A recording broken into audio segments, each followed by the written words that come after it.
Eleve a infraestrutura com BIM e GIS. Digitalize o projeto até a operação. Avance em direção a um futuro sustentável. Master Internacional em BIM Management para Infraestruturas e GIS. Inscreva-se agora. Olá, boa tarde a todos e a todas. A gente abriu a sala um pouquinho antes, obrigada por esperar. Agora a gente vai dar início à nossa Masterclass de hoje. E essa Masterclass de hoje é um oferecimento do nosso Master Internacional em BIM Management para Infraestrutura, Engenharia e GIS. E para isso eu vou chamar o meu colega Eduardo Pinheiros, que vai falar um pouquinho sobre o Master para vocês. Edu, bem-vindo. Obrigado, Renata, e boa tarde a todos e a todas. Então, sobre este Master, é, nessa formação nós vamos abordar 5 temáticas que se dividem em 5 grandes blocos, que vai desde a parte da gestão, ou seja, em BIM, né, passando por levantamento de dados, projeto de infraestruturas, construção da infraestrutura e manutenção da infraestrutura e implementação em BIM, ou seja, todo o ciclo de vida do ativo, aplicando metodologia e tecnologia. A duração é de 1 ano, o início é para o dia 11 de novembro agora, faltam poucos dias, e as aulas são 100% online, síncronas, com aulas ao vivo durante a semana. Caso vocês tenham interesse em saber mais informações, é só escanear o QR Code que aparece aí na tela e nós vamos ter o enorme prazer em atendê-los. E obrigado e uma boa masterclass para todos vocês. É com você, Vinícius e Renata. Boa tarde. Obrigada, Edu. E agora eu apresento para vocês o Vinícius. Ele é embaixador aqui da Zigurat, ele estudou com a gente, e ele é engenheiro civil e coordenador BIM na Aegis Group. Vinícius, bem-vindo. Boa tarde, Renato. Boa tarde, Eduardo. Muito obrigado. Então, boa tarde a todos. É um prazer estar aqui, tá, pessoal? Hoje nós vamos explorar aí como o BIM, o design generativo e a gestão de dados podem transformar aí, né? Pode facilitar todos os nossos processos aí dentro da área de infraestrutura de transportes. Como já foi apresentado, meu nome é Vinícius Martins, e eu vou apresentar aqui para vocês, então, algumas técnicas e tecnologias para melhorar o desempenho, a eficiência e a integração aí de dados em projetos de infraestrutura de transportes. Esse tema ele é especialmente relevante considerando aí o avanço rápido das ferramentas digitais que nós estamos presenciando na área da construção e gestão de obras, né? Bom, então só me apresentando um pouco o meu currículo. Eu sou engenheiro civil, tenho especialidade em projeto e execução de estruturas, fundações e pontes. Fiz o Master, né, com o seu Master em BIM Management para infraestruturas, engenharia civil e GIS. Tenho também um MBA em infraestrutura de transportes pela PUC Minas e estou cursando atualmente um MBA em gestão de projetos, pela USP. Da, Sobre as minhas experiências, trabalhei como engenheiro civil no DENIT, atualmente sou pesquisador da UNB, tá, na área de transportes, principalmente planejamento de transportes e GIS. Como a Renata citou, sou embaixador da Zigurat, trabalhei também como projetista BIM na STE, em contratos relacionados ao DENIT, à administração pública também. E sou professor de pós-graduação em BIM, GIS e planejamento de transportes em algumas instituições conhecidas aí no mercado. Além disso, hoje estou como coordenador BIM na EGIS, desde 2023, e sou membro da BuildSmart Brasil, onde a gente tem trabalhado ali com a implementação, a tradução e o engajamento do OpenBIM no nosso país, tá? E nós vamos abordar um pouco sobre o OpenBIM mais para frente também, que é muito importante nesse tema. E também estou trabalhando aí com o pessoal da BuildSmart em parceria Brasil e Portugal na tradução do IFC 4.3 para o português.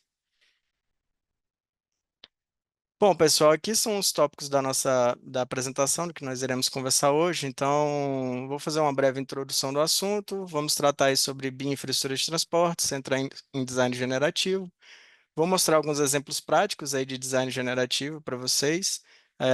Vou focar um pouco na parte de programação visual, tá? Design generativo com aplicação de programação visual.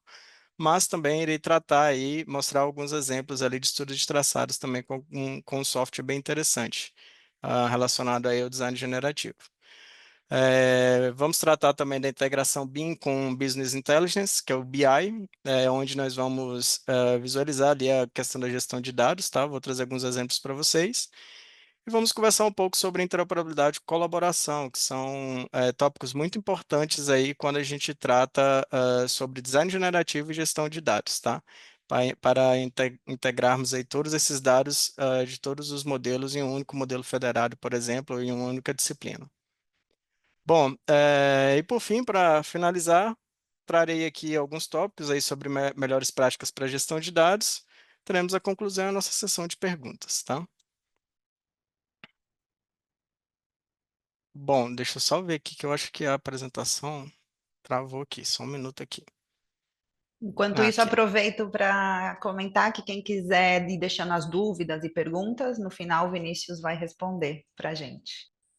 perfeito, pessoal. Bom, então nessa apresentação nós abordaremos aí três grandes temas que estão transformando a forma como projetamos e gerimos as obras de infraestrutura, né? Que é o BIM, junto com o design generativo e a gestão de dados com integração e com ferramentas de BI, né? O foco da apresentação. Então, o BIM, ele tem revolucionado aí não apenas a questão da modelagem 3D, né, pessoal, mas pensando aí no ciclo de vida também dos projetos, porque isso vai permitir um planejamento integrado entre as diversas disciplinas. Então, nós vamos acabar discutindo aqui também como o BIM facilita nessa colaboração e pode reduzir os erros aí ao longo do processo construtivo. Com relação ao design generativo, pensando aí do ponto de vista da programação visual, nós conseguimos aí explorar uma massiva soluções de design, por exemplo, automatizando processos e proporcionando aí alguns resultados otimizados. E aí nós faremos também uma introdução a algumas ferramentas, vou mostrar principalmente aqui o Dynamo, né, para vocês, com a aplicação junto ao Autodesk, mas também nós temos o Grasshopper também, que a gente consegue trabalhar com a programação visual. E por fim, então, trataremos aí da gestão de dados, uma das partes mais críticas de qualquer projeto, né? Que é essencial aí para o sucesso do BIM. Então, exploraremos aqui, desculpa, como a integração com as ferramentas de BI pode melhorar a visibilidade dos projetos em tempo real, tá? Para ajudar aí o acompanhamento de KPIs, por exemplo, e facilitar aí a tomada de decisão. Bom, então, tratando já de BIM sobre infraestrutura de transportes. O BIM, né, pessoal, ele é mais do que um modelo tridimensional. Ele oferece aí vamos dizer assim, uma plataforma integrada para colaboração, desde o projeto inicial até a operação e manutenção das infraestruturas, como rodovias e ferrovias. Então, nos projetos de transportes, o BIM ele vai permitir a criação de modelos que não só representam aí o aspecto físico, mas também traz informações sobre cada elemento, como materiais, custos, cronograma e manutenção, por exemplo. Então, vamos ter como um exemplo aqui um projeto rodoviário. Todos os componentes, como asfalto, drenagem, sinalização, eles são modelados em BIM. E cada um desses elementos, eles podem ser, né, parametrizados para que as informações essenciais sejam incorporadas. Isso significa que se uma equipe fizer, por exemplo, uma mudança no desenho, o impacto sobre custos e cronogramas ele pode ser identificado de forma instantânea, né? E outro ponto interessante, importante, é a capacidade de simulação, tá? Então, nós podemos usar o BIM, por exemplo, para simular condições de operação e manutenção, criando cenários mais realistas. E isso é fundamental em projetos de infraestrutura, onde o impacto de uma decisão de projeto pode levar aí a problemas operacionais que vão custar, que trarão, né, muitos custos para serem corrigidos mais tarde. Então, assim, o BIM, ele está promovendo aí essa maior previsibilidade e controle sobre todas as etapas de projeto, né? E como alguns aqui sabem, né, é muito importante quando a gente trata de BIM falar sobre os pilares, né? Eu vou focar aqui mais na questão das políticas e processos, mas nós temos como pilares do BIM as políticas, processos, tecnologia e as pessoas que estão envolvidas em todos os aspectos, tá? E eu vou mostrar um gráfico que isso fica mais claro. Então, pessoal, o BIM ele não é só tecnologia, nós temos processos e políticas, né, que são imprescindíveis. Os processos estão voltados ali para a maneira de fazer alguma coisa, né, tem a relação com os procedimentos. Então, os processos, eles são as sequências de ações contínuas e prolongadas que expressam aí a continuidade na realização de uma determinada atividade. Ou seja, é um conjunto de atividades relacionadas, né, que têm uma interação e que transformam as entradas em resultados, tá? E aí nós temos o destaque para os procedimentos, né, que são exatamente ali as etapas detalhadas que descrevem como uma fase do processo será realizada.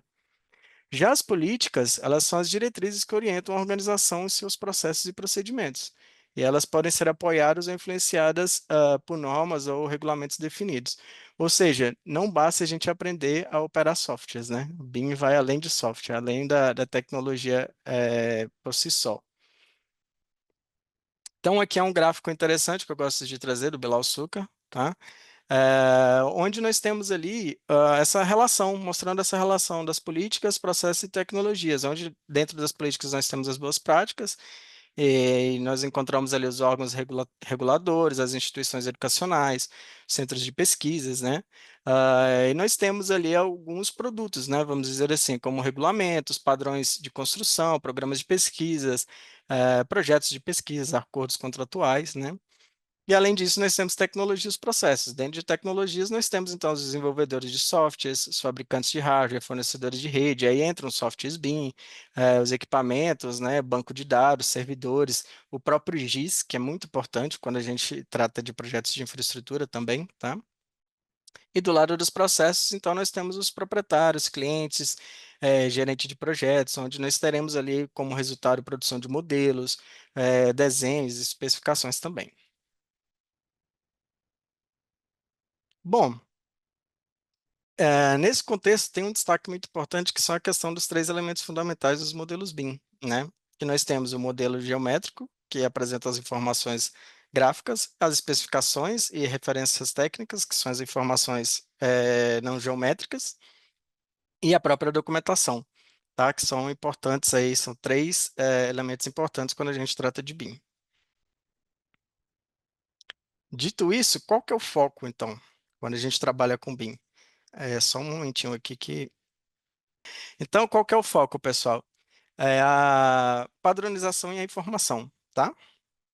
Então, nós precisamos padronizar os nossos processos e gerenciarmos melhor as nossas informações, tanto informações geométricas, não geométricas e a própria documentação do projeto em si, tá?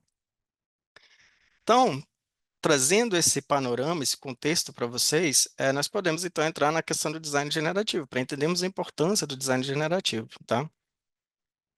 Então, o design generativo, ele permite aí, né, pessoal, a gente criar múltiplas alternativas de design, por exemplo, a partir de regras e restrições definidas. Então, ao invés de modelarmos aí manualmente cada possibilidade, com a programação visual, por exemplo, nós podemos programar parâmetros como largura de vias, raios de curvas, inclinações, entre outros, e gerar também aí diversas soluções automaticamente. E isso vai nos permitir explorar opções que antes levariam aí dias ou até semanas para serem modeladas, né? Então, eu vou dar um exemplo de uma aplicação. Imagina que a gente esteja projetando, por exemplo, um túnel, e a gente precisa garantir que ele mantenha uma determinada altura com relação ao solo, além de atender restrições ambientais e de custos, né? Com a programação visual, nós podemos configurar essas variáveis, rodar um script, por exemplo, e rapidamente gerar aí diversas opções de layout, comparando qual atende melhor às condições impostas, né? Além disso, com a programação visual, nós também podemos automatizar tarefas, né? Que seriam aí extremamente repetitivas em um projeto rodoviário. Por exemplo, nós podemos automatizar a criação de elementos de drenagem ao longo de uma estrada a partir de um modelo topográfico, tá? Por exemplo. E isso vai gerar aí uma economia de tempo, né? E ainda reduzir a margem para erros nesse caso. Então, aqui eu trouxe 3 exemplos práticos aqui que eu vou mostrar em vídeo para vocês, tá? O primeiro que é a modelagem paramétrica aí de passarelas, pontes e viadutos, tá? Então, por exemplo, em um projeto de um viaduto, os parâmetros como largura de pista, altura dos pilares, inclinação, eles podem ser configurados na programação visual e gerar aí automaticamente várias versões aí do viaduto, né? E cada uma dessas versões, ela é analisada quanto ao custo e ao impacto estrutural, permitindo escolher aí a opção mais eficiente, tá?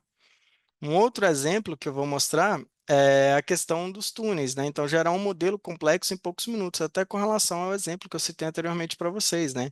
A gente poder gerar ali um estudo dos melhores traçados de túneis com relação às elevações, de acordo com o eixo da minha rodovia ou da minha ferrovia, tá?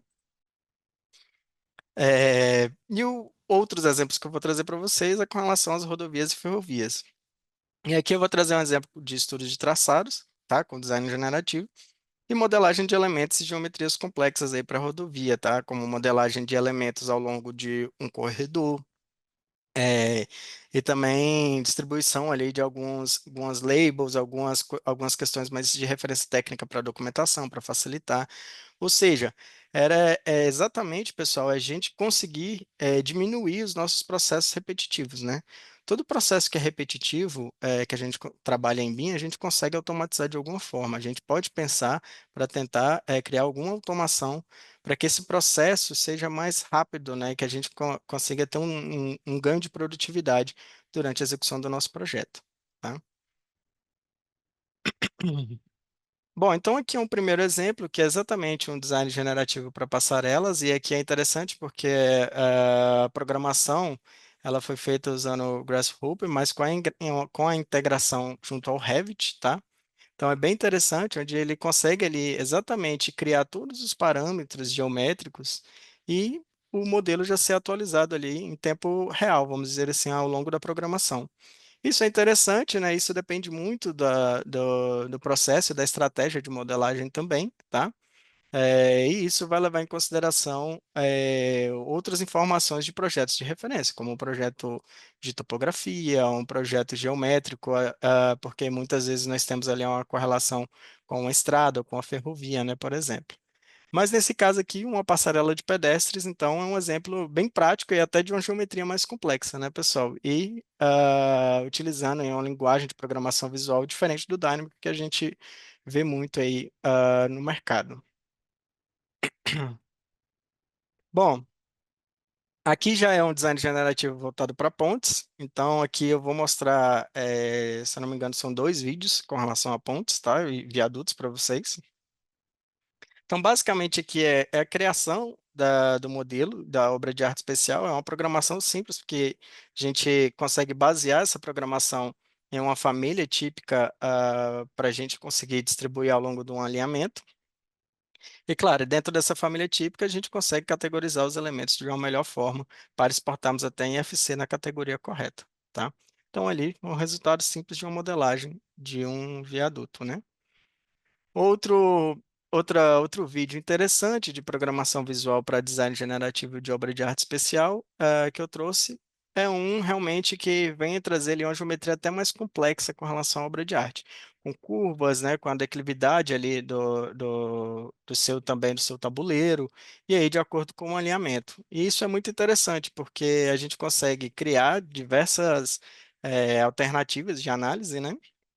E claro, a gente consegue otimizar também o nosso tempo de construção do projeto. E além disso, né, pessoal, ao longo de toda essa programação, a gente cria os parâmetros, a gente cria as propriedades, propriedades técnicas e propriedades geométricas, né, para o desenvolvimento ali do design generativo, né, do modelo, mas a gente consegue trabalhar ali com as propriedades inseridas já nos elementos.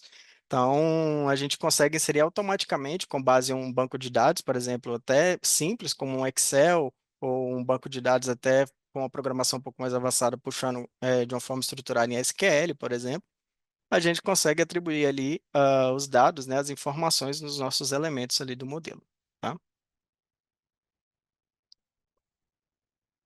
Bom, aqui é um outro vídeo que é com relação à modelagem de túneis, tá? Então, de acordo com o alinhamento selecionado, que a gente pode trazer do próprio Civil 3D, a gente consegue desenvolver ali um modelo de túneis, assim como também a gente consegue modelar a questão das nossas ancoragens também, né? Dos nossos tirantes ali ao longo do túnel. E, claro, também é interessante porque a gente consegue trabalhar com a inserção de parâmetros ali específicos e técnicos ao longo do túnel, até a questão das propriedades geométricas relacionadas com o Civil 3D, como o quilômetro inicial e final de cada anel ali do túnel, informações mais técnicas, né, do tipo de material, de padrões geométricos, né, e até trazer a parte de documentação também para inserção ali de padrão de execução também do projeto. E aqui, voltado para pensando em estudos de traçados, eu trouxe um exemplo de um software chamado Quantum, tá? Alguns de vocês eu acho que já ouviram falar. É um software que no Brasil são poucos stakeholders, vamos dizer assim, que trabalham com Quantum, tá? Mas é um software onde a gente consegue, com base em algoritmos e parâmetros que a gente vai inserindo no projeto, né, informações que nós vamos inserindo ali de entrada no projeto, ele consegue simular para a gente ali alguns traçados ali com base nas informações técnicas, né, nos parâmetros técnicos que nós inserimos no software. E é interessante porque ele consegue gerar esses traçados e a gente consegue analisar do ponto de vista de custo e técnico também economicamente, né, falando.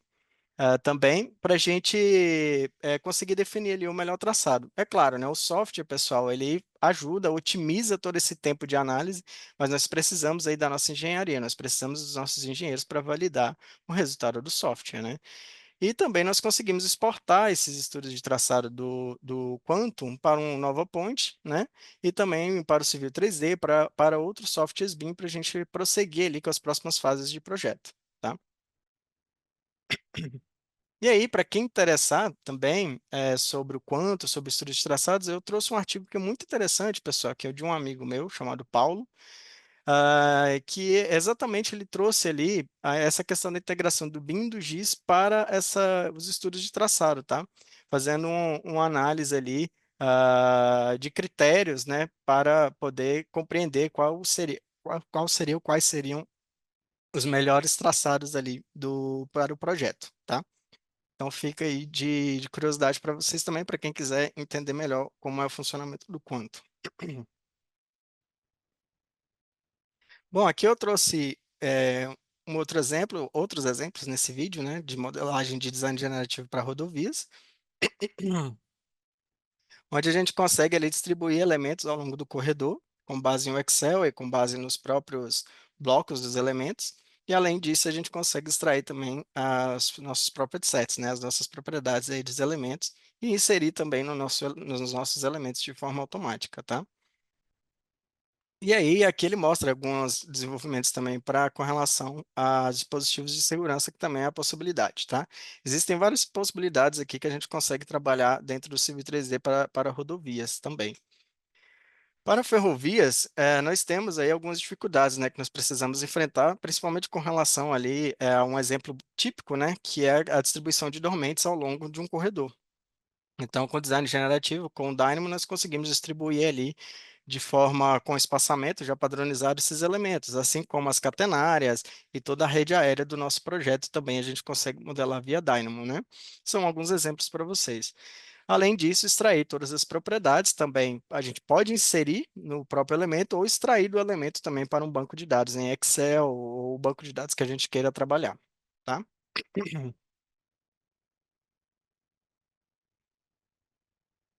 Bom, sobre design generativo, o que eu queria trazer, assim, de uma modo geral para vocês era isso. Então, é importante a gente entender como a gente consegue otimizar as nossas modelagens e as questões de como trabalhar com as nossas propriedades, né? E é isso eu vou explicar um pouco mais para frente, a importância da integração, então, e de programação visual até com a gestão de dados, tá? Então, eu vou trazer um pouco para vocês sobre essa questão da gestão de dados, principalmente relacionando aí o BIM com o BI, tá? Para a gente entender como essa relação funciona, tá? Até porque, né, pessoal, no decorrer aí de um projeto de infraestruturas, centenas de dados são gerados, né? Então, por exemplo, custos, cronogramas, inventários de materiais e por aí vai. Então, ao integrar aí o BIM com plataformas BI, como o Power BI, um Tableau ou outras ferramentas, né? A gente consegue, então, criar dashboards interativos que vão oferecer uma visão clara de todos esses dados, né, que foram produzidos e que precisam ser gerenciados. Então, nós podemos monitorar aí em tempo real o andamento do projeto, identificar, por exemplo, gargalos e ajustar cronogramas. Então, por exemplo, se os custos de material começar a subir, né, em um determinado projeto, em uma determinada execução, Em um dashboard de Power BI, a gente pode conseguir alertar aí ter algum alerta, né, sobre isso antes que o impacto seja significativo, por exemplo, no orçamento total, tá? E claro, além disso, essa integração, né, do BIM e do BI, ela vai facilitar aí a comunicação com os stakeholders, né? Porque eles vão conseguir ter acesso a relatórios visuais de uma forma mais fácil de interpretar, mesmo sem um conhecimento técnico, vamos dizer assim. E essa prática, ela aumenta, então, a previsibilidade também e nos permite realizar ajustes rápidos com base em dados concretos, otimizando a nossa execução do projeto. E é muito importante, né, pessoal, porque a gente consegue trabalhar com dados e informações para embasar tomadas de decisão de forma mais objetiva, né, saindo um pouco do subjetivo, né, de dados que possam trazer a subjetividade, né? Então, aqui eu trouxe também 3 exemplos para vocês de 3 BIs que eu fiz, tá? Um, com relação a pontes e viadutos, gerenciar a execução de OAE, um exemplo prático e simples, tá? Só para mostrar para vocês algumas possibilidades. Um BI com relação a manifestações patológicas, gerenciamento de informações de manifestações patológicas de ativos. E um BI de modelo federado, tratando aí do gerenciamento de execução de empreendimentos viários, tá? Então, esse primeiro exemplo aqui, de gestão de dados de Power BI relacionado a pontes e viadutos, é um exemplo que eu gosto de trazer, que a gente consegue relacionar o planejamento 4D com o 5D, né, em um único relatório de BI integrado com o modelo. Então, a gente consegue, né, pessoal, integrar informações de planejamento e orçamento em um único relatório em BI e ter essa integração com o modelo, onde o modelo ele vai apresentar de forma visual a correlação com essas informações. E também ele vai servir como um filtro, como eu vou mostrar para vocês no próximo BI. Então, quando eu modifico ali a minha escala de planejamento, né, e eu vou modificar o meu diagrama de Gantt aqui no BI, ele já trata ali da modificação também do meu avanço financeiro, que foi cadastrado da minha medição, por exemplo. E eu também posso cadastrar ali dados, né, com relação a uma matriz de responsabilidade, por exemplo, por elemento ou por fornecedor, né, de tipos de elementos e de tipo de material também que estão sendo produzidos e gerenciados em obra, tá? Então é um exemplo simples, mas que são relacionados a possibilidades que a gente consegue tratar. Aqui já é um modelo com relação a manifestações patológicas, onde a gente consegue trazer ali o cadastro de informações de relatórios de inspeção para dentro de um modelo. Aqui eu trouxe um modelo de obra de arte especial, onde através ali de elementos geométricos representativos, nós conseguimos colocar exatamente, com base em coordenadas, né, no ponto exato ali, o mais próximo, né, vamos dizer assim, da localização da manifestação patológica e trazer informações do relatório, né, até o nível onde está a patologia, né, então, por exemplo, a manifestação ali na infraestrutura, e a gente consegue trazer ali todas as informações cadastradas. Se a gente tiver uma codificação no relatório, por exemplo, ou no nosso banco de dados com relação a essas anomalias, a gente consegue inserir, a gente consegue trazer também a data, né, de identificação, a data de inspeção, a quando ser verificada, a própria nota, né, do elemento, né, do componente ali da obra de arte e também da obra de arte como um todo. E aí a gente pode desenvolver diversos gráficos aí para gerenciar esses dados em formato de informações, que vão embasar exatamente aí as nossas tomadas de decisões. Então, olhando de um modo geral, nesse BI, nesse exemplo, a gente já consegue identificar que nós temos ali uma obra de arte que está com uma nota razoável, mas que nós precisamos ter um ponto de atenção com a nossa superestrutura. Porque nós temos ali na nossa superestrutura alguns elementos aqui com uma nota 3, né? Então, com um ponto de atenção aqui, né? Aqui, ó, 5 elementos, né? Com base no filtro. Então, isso é bem interessante para a gente conseguir gerenciar melhor os nossos dados e a nossa obra ou o próprio gerenciamento aí dos nossos ativos, né? Isso para o caso de concessionária, para um DENIT, por exemplo, isso é muito bom, né? É muito importante porque facilita o gerenciamento e a visualização desses dados, né? Aqui eu trouxe um BI simples, tá, pessoal? Só para mostrar para vocês o gerenciamento de informações é, de um modelo federado, tá, de rodovia, de infraestrutura, onde nós temos ali todas as disciplinas que foram modeladas integradas em um único só modelo, tá? E aí, então, nós conseguimos visualizar todas as informações, como codificação, informação de material do pavimento. A gente consegue ter uma visualização gráfica muito boa do nosso modelo, tá? Então, tanto na parte superior e inferior, para visualizar todos os elementos. A gente tem uma visibilidade gráfica muito boa, aí é só um exemplo mostrando de placas, né? Que foram modeladas também, que a gente consegue visualizar muito bem no Power BI, tá? E, além disso, a gente consegue criar, trabalhar com esse modelo como um filtro, que é o que eu vou mostrar para vocês logo adiante. Então, por exemplo, eu consigo filtrar, vamos supor que nesse caso aqui do exemplo, eu queira filtrar apenas o modelo ali da nossa obra de arte especial, para verificar os elementos. Eu posso, por exemplo, no modelo de origem, filtrar o meu modelo de OAE, e eu consigo visualizar ali, no caso, né, do que eu estou querendo mostrar, lista de elementos e a lista de propriedades ali desses meus elementos. E eu poderia filtrar, por exemplo, por elemento e por aí vai, tá? Bom, vamos tratar agora de interoperabilidade e colaboração, que são muito importantes para a gente conseguir trabalhar com design generativo e a gestão de dados, tá?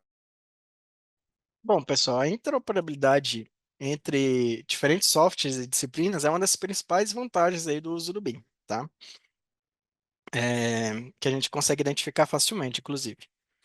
Quando nós trabalhamos aí com grandes equipes multidisciplinares, como em projetos de infraestrutura de transportes, né? É essencial que todos os envolvidos eles consigam acessar e modificar o modelo de uma forma eficaz. Então, aqui entra também o conceito de interoperabilidade, onde a gente trabalha com o uso de padrões como o IFC, para garantir aí que todos os dados possam ser compartilhados e interpretados por diferentes ferramentas. E isso e é importante, vai nos permitir, né, permitir que engenheiros, arquitetos, topógrafos e gestores de projetos consigam trabalhar em conjunto, acessando e modificando os dados sem perder a informação, né, ou com a redução de perda de informação, né? Então, além de reduzir a perda de informação e o retrabalho, a interoperabilidade ela vai melhorar aí, então, a precisão e a coordenação entre as disciplinas, ajudando aí a evitar problemas durante a construção e por aí vai. E além disso, né, a gente consegue, então, ter um intercâmbio também dos dados e das informações entre os modelos. Então, só para vocês entenderem um pouco sobre os conceitos, quando a gente fala de interoperabilidade, né, onde que a gente está caminhando, né, com BIM para a infraestrutura, com relação à interoperabilidade, principalmente relacionado aí à questão do OpenBIM, né, mas nós vamos chegar lá sobre o OpenBIM. Ah, A interoperabilidade, pessoal, ela é a capacidade, então, de troca de dados entre aplicações que vão permitir aí os múltiplos tipos de especialistas e aplicações contribuírem aí para o trabalho em questão. E aí existem três formas, né, de trabalhar. Com links diretos entre duas aplicações a partir da API do programa, troca de dados baseada em arquivos públicos ou privados, e troca de dados também em uma base de um servidor modelo, né, que é um modelo baseado no sistema de gerenciamento de banco de dados, tá? Então, a interoperabilidade, pessoal, ela é a capacidade de diversos sistemas ou organizações, por exemplo, né, de trabalharem juntos perfeitamente, sem perda de dados, sem um esforço especial. É o mundo ideal, né? Aonde a gente precisa chegar, mas estamos caminhando bem para isso. Hoje a gente consegue ter uma interoperabilidade muito boa, mas existem ainda algumas questões que nós precisamos melhorar e resolver com relação à troca de informações de diferentes tipos de arquivos através do IFC, por exemplo, e outros tipos de arquivos, tá? Então, a interoperabilidade ela está relacionada então a sistemas, processos e formatos de arquivos, né? E aqui eu destaquei, né, aqui nesse ponto, que a interoperabilidade, pessoal, ela não é um sinônimo de abertura em si, tá? Que o pessoal confunde. Porque, por exemplo, os formatos de arquivos interoperáveis, eles podem ser fechados pelos proprietários, por exemplo, o RVT, que é do Revit, e abertos pelos proprietários, como, por exemplo, o DWF. E nós temos também os formatos não proprietários, que é o caso do IFC, tá? Então, tratando aí sobre o Open BIM, né? Quando a gente fala de interoperabilidade, a gente começa a tratar muito sobre o Open BIM.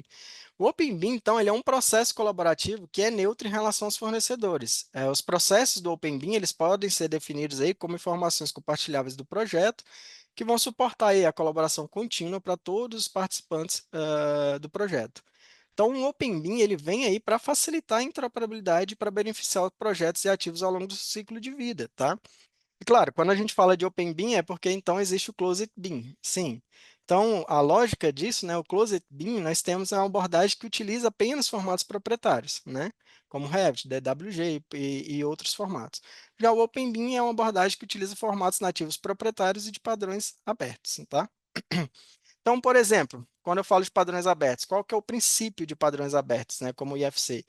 É a disponibilidade ao público, maximizar a escolha do usuário final, não ter relação com royalties ou taxa, por exemplo, sem discriminação, Mudo o microfone, é, Vinícius. Ah, suporte contínuo. Tá voltou. mudo o microfone? Ah, tá. E aí nós temos alguns exemplos, né? Além do IFC, nós temos JSON, o próprio PDF, SVG, GIF e outros formatos também, tá? E aí, quando a gente fala, então, de OpenBIM, a gente trata de IFC. E o que que é o IFC, né, pessoal?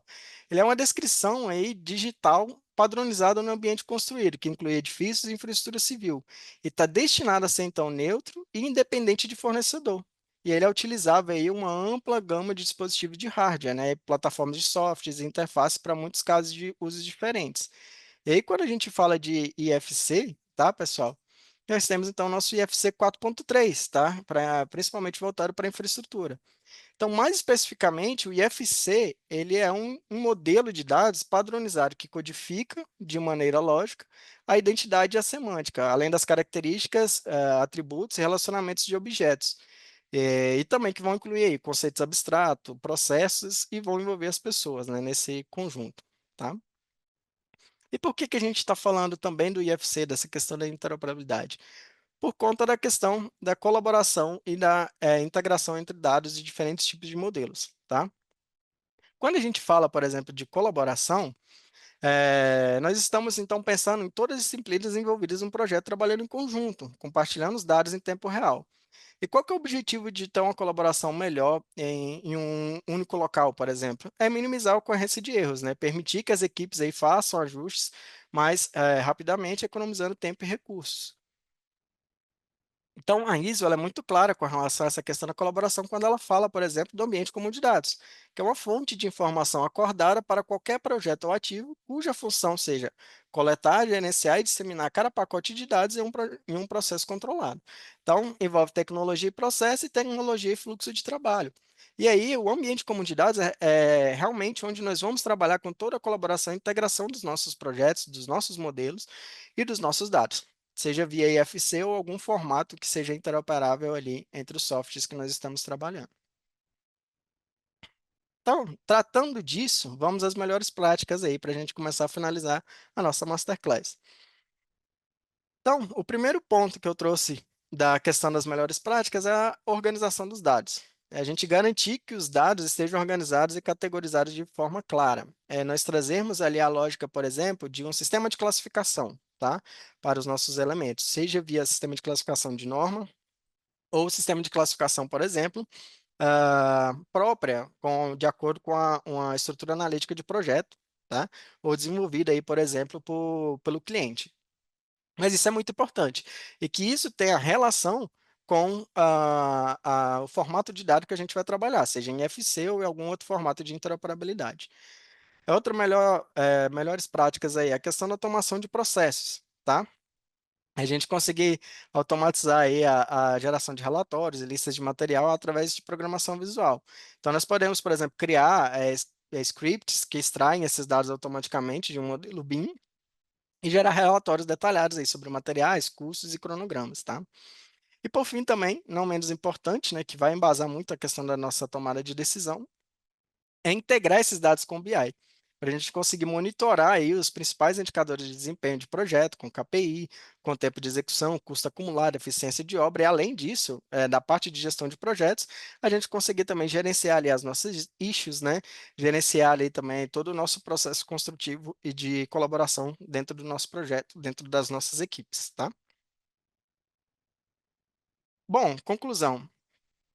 Então, hoje nós vimos aí como o BIM, o design generativo com programação visual e a gestão de dados com o BI, por exemplo, com Business Intelligence, né, estão moldando aí o futuro da nossa infraestrutura de transportes. Então, conseguirmos integrar essas tecnologias, nós conseguimos, então, ter maior eficiência, otimizar os custos e ter uma tomada de decisão baseada em dados, né? E essas inovações, elas estão aí permitindo, então, que os profissionais da construção civil projetem e gerenciem infraestruturas mais complexas, com menos erros, né, diminuindo a questão dos erros e tendo uma maior previsibilidade. Então, assim, eu espero que nesses 40 minutos, mais ou menos, que nós tivemos aqui de Masterclass, que vocês saiam aqui, né, que todos nós conseguimos sair daqui com uma visão clara de como essas ferramentas elas podem ser aplicadas em seus próprios projetos e como isso pode ser benéfico aí, né, trazer muitos benefícios aí, tanto para a questão da gestão de dados, para embasar melhores decisões, quanto também para a questão da otimização de tempo e recursos, tá, pessoal?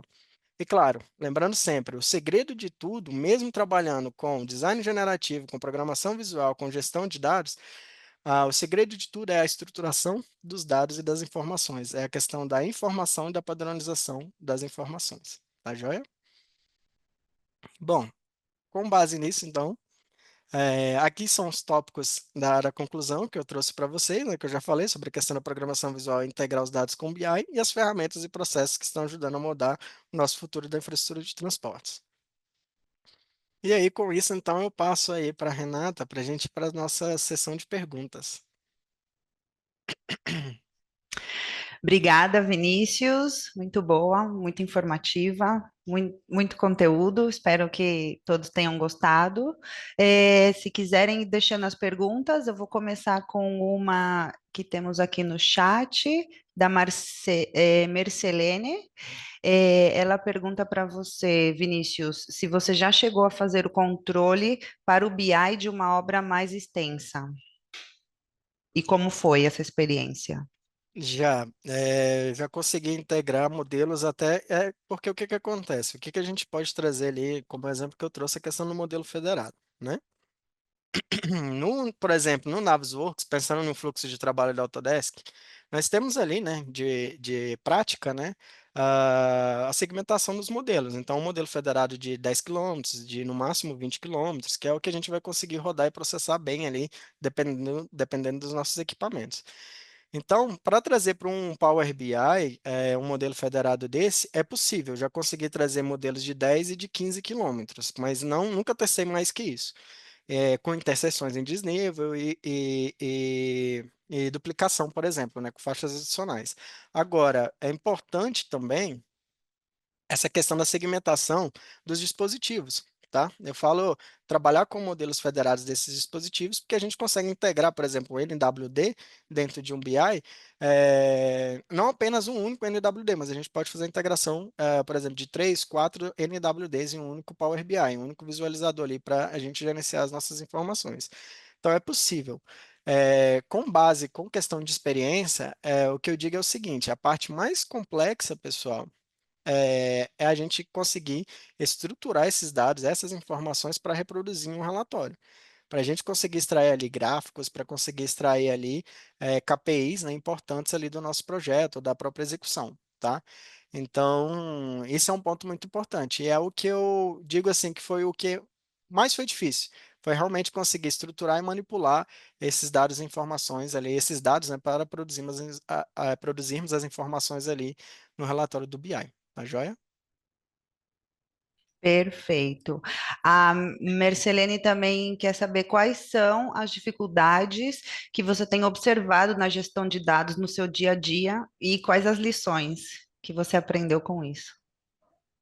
Bom, as dificuldades que eu sempre falo, né, pessoal? As ferramentas, os softwares estão aí.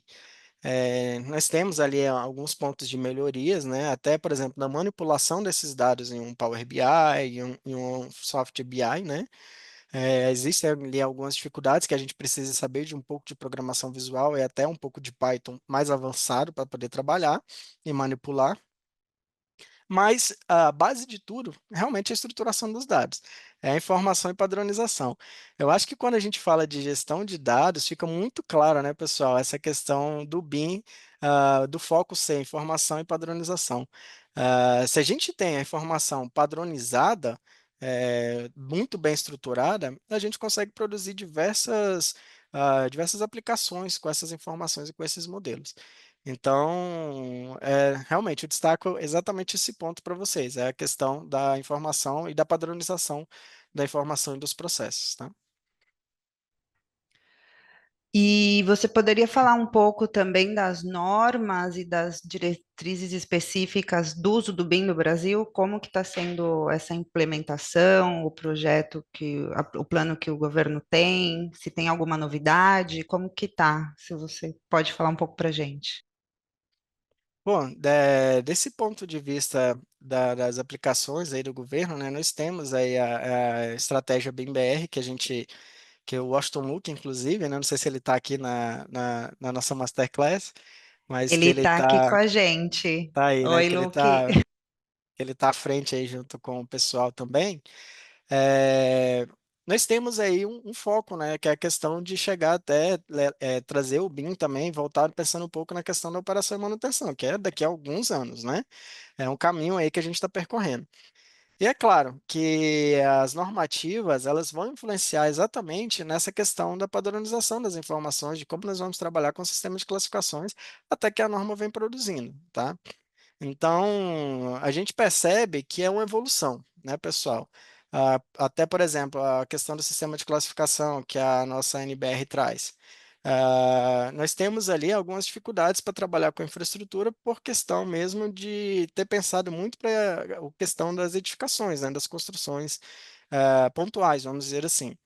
Então, é uma evolução que nós estamos tendo, e eu acredito que quando a gente começa a tratar da padronização das informações, da gestão desses dados, consequentemente, até para podermos aplicar isso em questão de manutenção e operação daqui a alguns anos, como é o foco, né, conforme o tempo vai passando e que a estratégia MIBR vem trabalhando, nessa perspectiva, as normas vão sendo atualizadas. E provavelmente eu acredito que nós começaremos a ter iniciativas aí de sistema de classificação, inclusive, relacionadas para a infraestrutura, tá, pessoal? Se alguém tiver mais alguma pergunta, enquanto isso eu vou fazendo umas perguntas aqui, mas podem deixar as perguntas aqui no chat. Falando sobre o design generativo, né,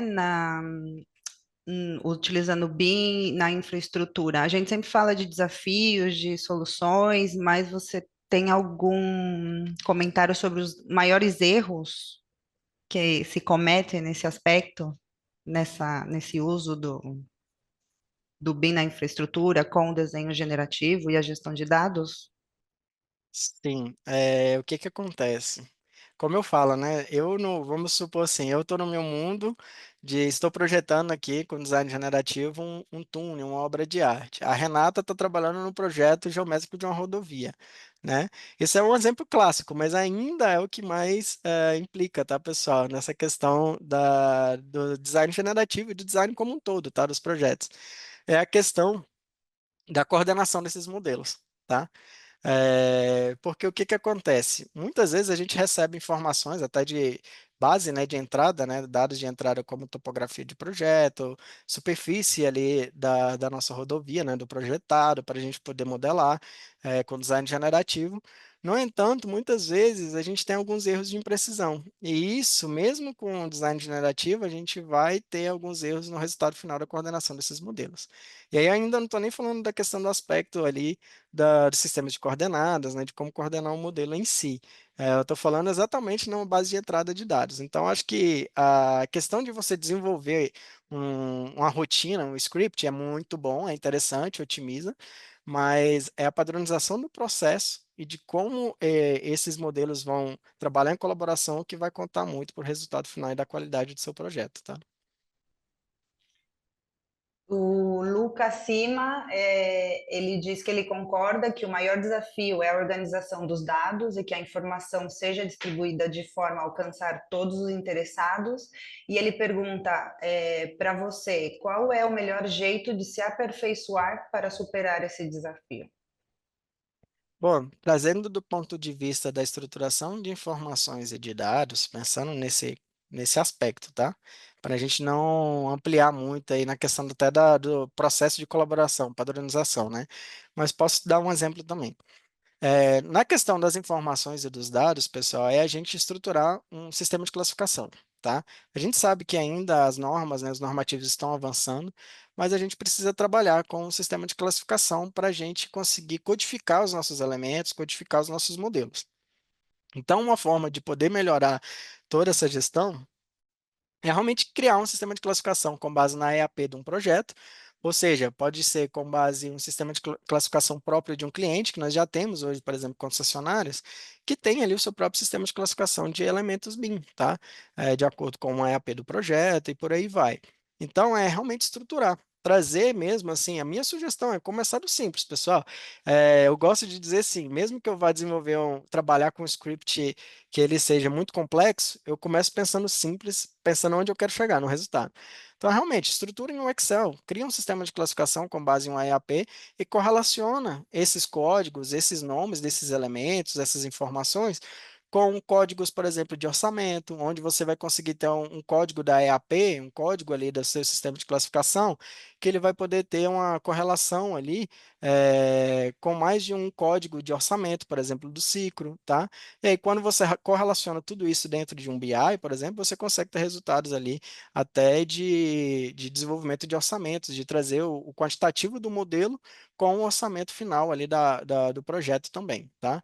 Do ponto de vista da colaboração, em questão de comunicação, é realmente trabalhar com o ambiente comum de dados, onde você vai ter ali fluxos, tá, de aprovação, procedimentos ali a serem seguidos para a colaboração e aprovação desses modelos, desses documentos, onde você vai ter controle de issues, né? E de fácil acesso a todos também em um ambiente web, na nuvem, né? Também, tá? E agora, nossa última perguntinha aqui do Marcelo Menegatti. É, ele quer saber como você está vendo as exigências de LOD 400 com armaduras 3D e 100% de extração do modelo que tem chegado dos clientes finais.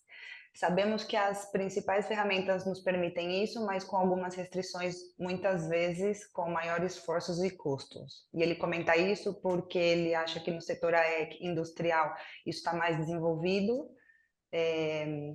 mas no setor de infraestrutura, devido às geometrias mais complexas, ainda os resultados não são satisfatórios. Qual a sua Tá, opinião? entendi. Acho que entendi direitinho a pergunta. Então, exemplo da modelagem de armaduras. Hoje a gente consegue ver Script Dynamo, inclusive já desenvolvi, e tem cursos, tá, pessoal, no mercado, inclusive aplicado a isso, tá, a questão da modelagem de armaduras, que via Dynamo você consegue modelar ali de acordo com a complexidade de geometria da sua obra de arte especial, tá? Agora, trazendo do ponto de vista de LOD, eu preciso que tenha armadura no meu modelo. Bom, isso vai depender muito dos objetivos, tá? Do objetivo do projeto, da fase de projeto, do objetivo do que você quer trabalhar com quais informações, quais são as informações necessárias que você vai trabalhar, tá? Que você precisa. E aí, quando eu falo que você precisa, eu estou falando do ponto de vista da interação com o cliente, porque o cliente tem os seus requisitos de informações do projeto que precisam ser trabalhados ali, desenvolvidos, tá? Tem essa questão do nível necessário de informação no plano de execução BIM. Então, tudo isso vai estar aliado com o objetivo, tá? Muitos clientes pedem a questão das armaduras, já outros clientes já entendem assim que uma taxa de armadura inserida em um elemento, de acordo com o volume, já é o suficiente para ter uma estimativa ali no orçamento, né? Agora, tudo isso depende do uso, né? Dos usos BIM pretendidos ali para o modelo, tá joia? Perfeito. Bom, se ninguém tem mais nenhuma pergunta, a gente vai finalizando nossa masterclass. Obrigada, Vinícius, foi ótimo. Espero que você tenha desfrutado desse momento. Eu que Quero... agradeço, Renato. Obrigada. Quero agradecer a todos que entraram e ficaram com a gente até o final. Quero agradecer também ao Washington Luke, que está vendo a Masterclass. O Luke, para quem não conhece, é o diretor desse nosso Master de BIM Management para Infraestrutura. E fiquem ligados que a gente tem mais masterclass no futuro, no próximo mês. Obrigada a todos, obrigada Renata, Vinícius. Diz, se diga. me permite, eu gostaria de Claro, compartilhar aqui o meu LinkedIn para o pessoal, quem quiser me acompanhar também e conectar.